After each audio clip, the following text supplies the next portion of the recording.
Record-setting job losses here in Canada for April, the first full month of the economic shutdown in the COVID-19 crisis. And there are staggering new unemployment numbers as well in the United States, the economy Canada is most closely tied to. So in-depth coverage for you right now from two of our familiar business faces, senior business correspondent Peter Armstrong in Toronto. Just stand by for a second. Peter, Scott Peterson with me in the CBC newsroom. And Scott, I'll get to you in just a second for the American picture. But Peter, let's just dive in with the Canadian numbers. Decimation, devastation. March was bad. April, twice as bad.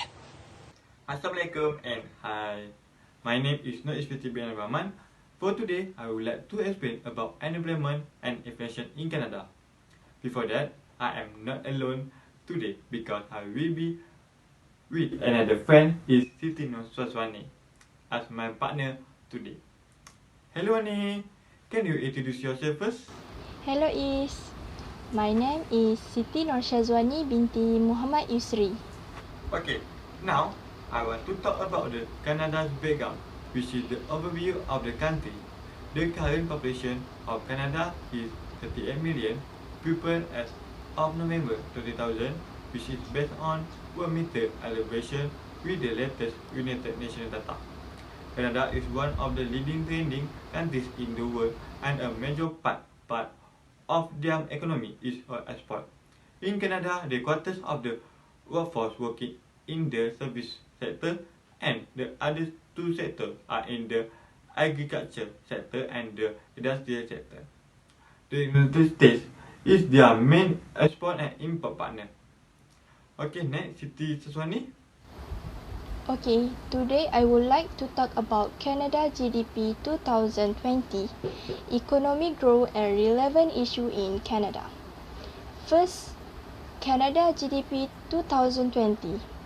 Economic activity in Canada declined in the first quarter, with annual output adjusted according to the construction season 8.2% QA 2019 to 6%.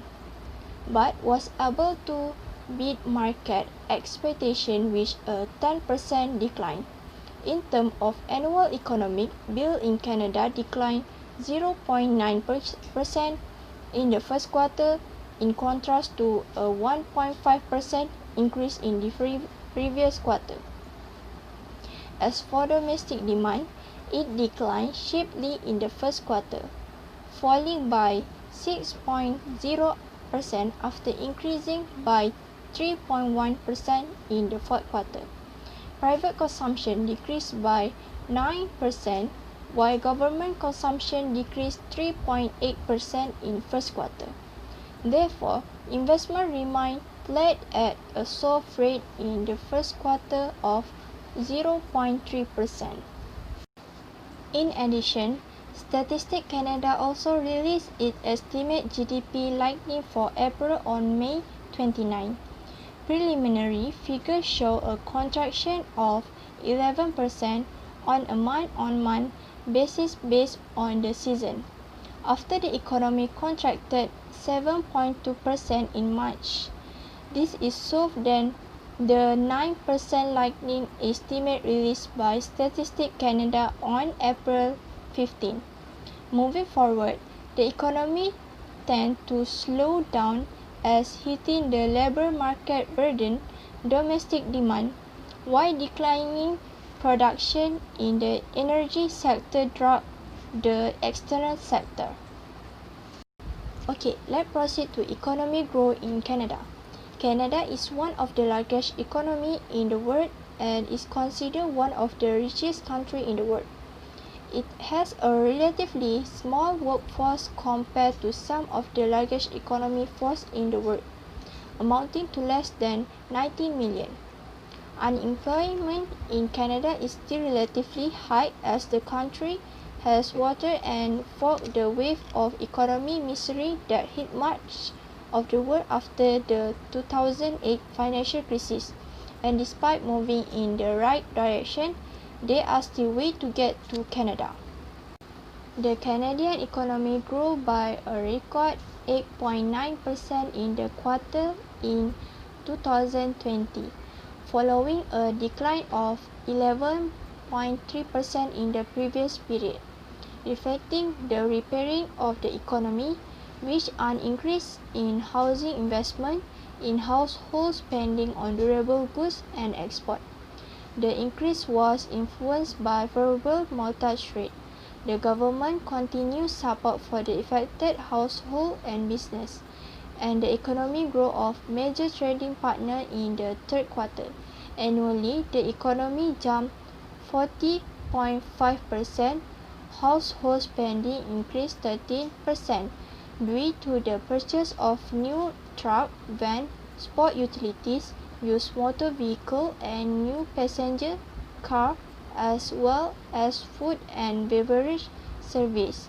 Housing investment increased by record 13.2%, and export rose 40.5%, mainly to the US, UK, Germany, Italy, and France.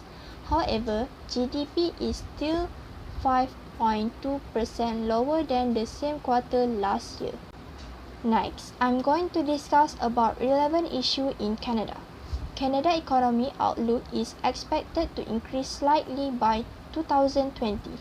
This is due to the growth of the real estate market, housing investment and household consumption, although a number of factors contributing to the delay in 2019 remain. This situation should be taken at a growth rate of around 1.7% for the Canadian economy by 2020.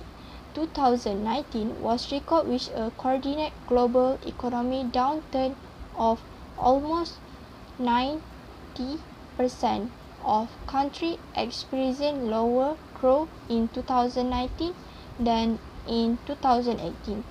This was the case for Canada, where growth declined from 1.9% in 2018 to the expected 1.5% in 2019, which decreased slightly below its portion.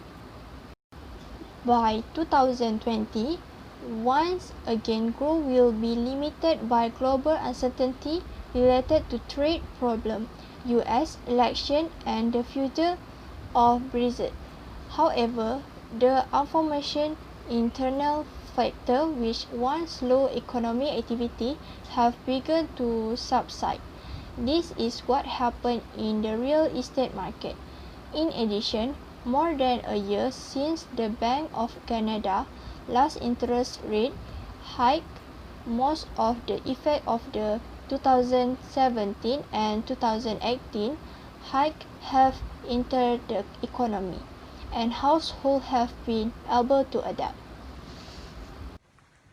Okay, now I would like to interview with a student who attend for explain unemployment problem in Canada, which is Saza Amira. Hello and how are you, Saza? Hello, Mr. East. I'm fine. How about you? I am fine too. Can you introduce yourself? Okay, my name is Nur Syaza Amira binti Ahmad Suhaimi. I am student at UiTech campus Alor Gajah Melaka in Faculty Business and Management. Okay, can you share with us about issue and unemployment problem in Canada?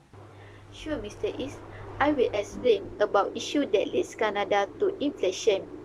In general, the rate of inflation is following downward trend since 2011, with the lowest inflation expected in 2015, but forecasts show an upward trend in the next few years.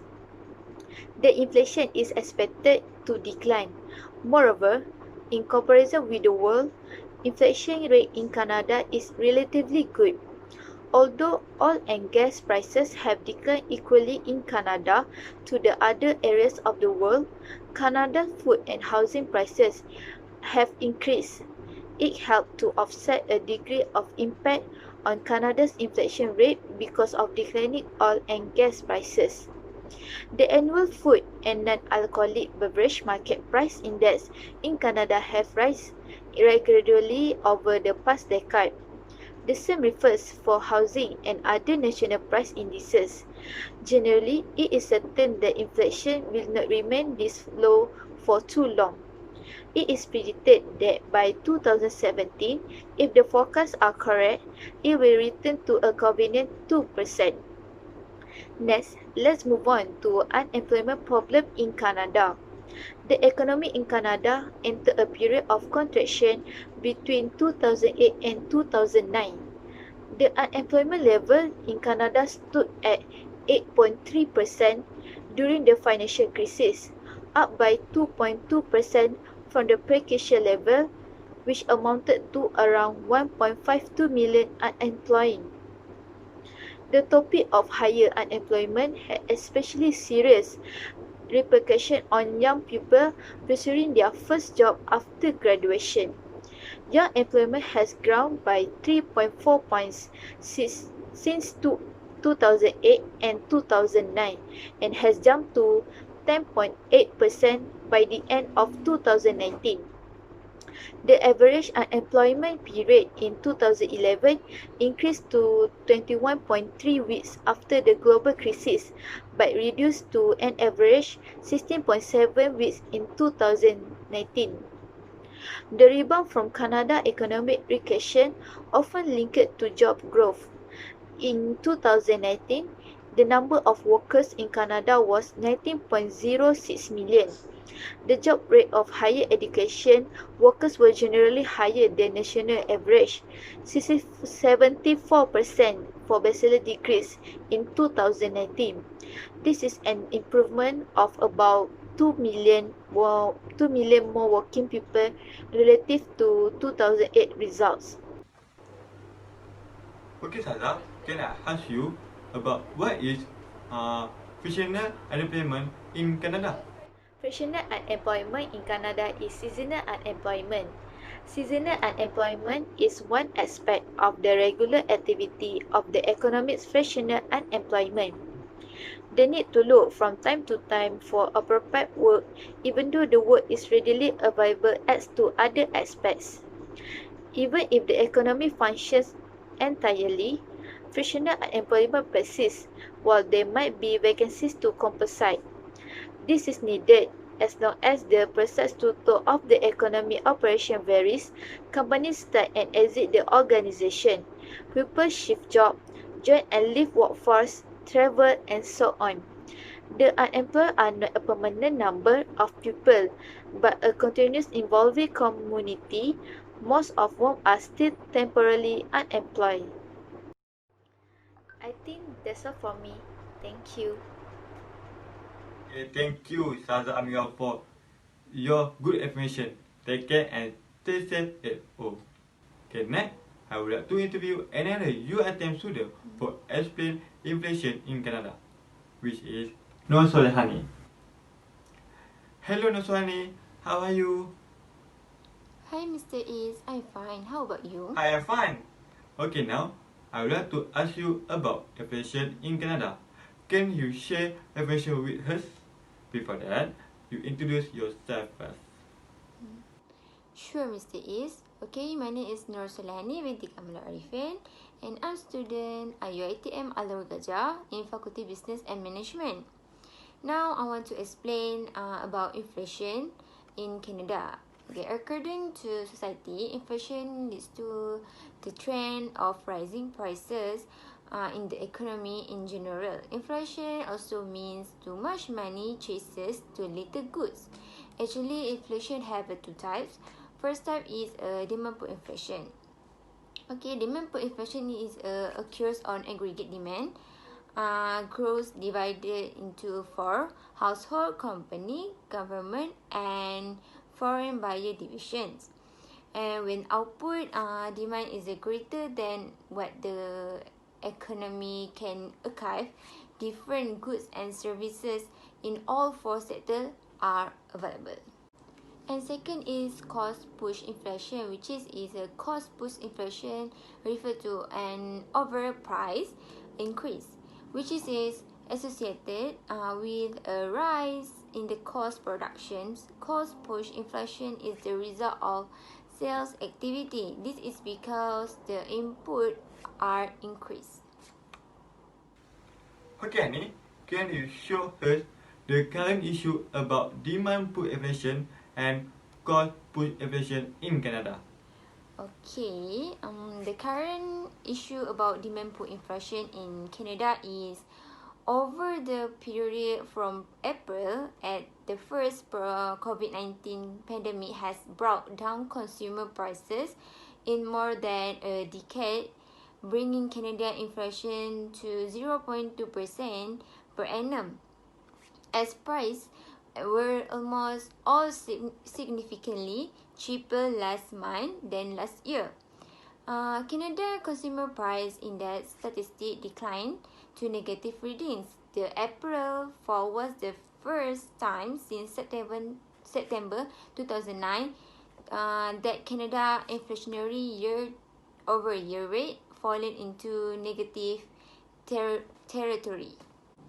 Okay, next, the current issue about cost push inflation in Canada is researchers indicates that COVID-19 will continue to affect food prices in coming year, with the meat sector especially vulnerable to potential job shortage, logistical disturbances, food and distribution slowdowns, and a shifting demand from consumer markets.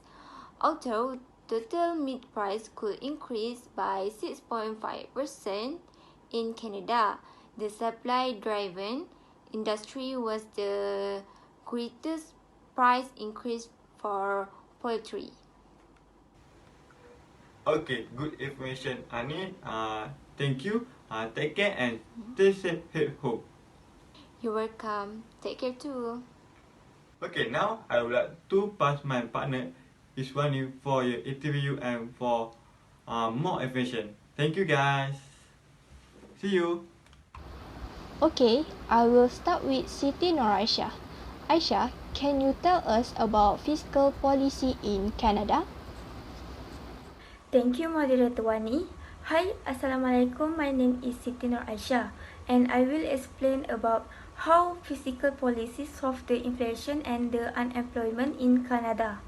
For the inflation, by using government spending, Canada control inflation either by reducing private spending or by reducing government spending or by using both. It decreased private spending by raising taxation on private business. Canada cuts inflation control spending when private demand is on the rise. However, in the current situation, it is not feasible to reduce government spending because there could be some ongoing social welfare program that cannot be delayed. In addition, government funding is vital to other industries such as defenses, health, education, and law and order. Other than that, the inflation can solve by taxes.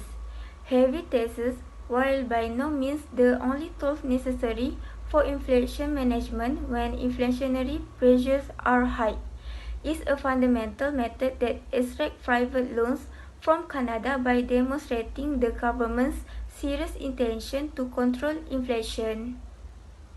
Next, I will explain how Canada solved the unemployment using government spending. The government borrows from the private sector at comparatively low borrowing rates. The government can spend money on infrastructure projects. This injects capital and spending into the circular flow, contributing to an improvement in aggregate demands. In addition, Canada solved unemployment using taxes. Tax cuts should be preserved and not expanded. In a deep slump, customers may be hesitant to invest, even though they slash taxes. It will also depend on the taxes you have lowered. Low-income workers are more likely to eat marginally. Tax cut will also have a larger impact on the improvement in investment. That's all from me. Thank you. Okay, thank you Siti Nur Aisha for your information. Next, I would like to interview Nur Najia. Najia, can you tell us about monetary policy in Canada? Thank you, Moderator Wani. My name is Nurul Najhah binti Omar Razai, and now I will explain how the country solve the problem using monetary policy tools. Okay, they are using three tool monetary policy instrument of the Federal Reserve open market operation, the bank rate, government deposit, and mobilization. Firstly, open market operation. The buying and selling of federal government's bond by the Bank of Canada. In this bond market, the Bank of Canada is playing important tools. It's conduct monetary policy. It's also the Bank of Canada can use deposit taker cash reserves as a lever to influence both the money supply and interest rate. In the open bond market, they have two transactions as bond sale and bond purchases. The difference between two transactions for bond sale is selling bonds reduce the money supply decrease. Besides that, for bond purchases is buying the bond cause the money supply increase because it's an expansionary policy. Secondly is the bank rate, which is the interest rate is paid by the cutthroat bank when they receive the Bank of Canada advance. This is tied to the action of Federal Treasury bills. The risk in the bank rate signifies that the Bank of Canada will pursue a tighter monetary policy by lowering the money supply and raising interest rate. The prime rate is the lowest possible interest rate charged by cutthroat banks on loan to their best corporate. However, all of the other rates, deposit and borrowers often differ as to the prime rate change. Last but not least, the government deposit is held in both the Bank of Canada and its cutthroat bank. The bank also conduct monetary policy by moving some deposit from the Banks of Canada to cutthroat vice versa or bank. Thus, it increased the cutthroat bank's excess reserve cost and increase in the money supply. And lastly, mobilization were the direct influence by the Bank of Canada on cutthroat bank lending policies. Moreover, it was used only in usual circumstances. That's all from me. Thank you. Okay, thank you Najia for your information. Back to me. Okay, that's all for us about unemployment and inflation in Canada. I hope you understand what we have explained this topic. Thank you for watching.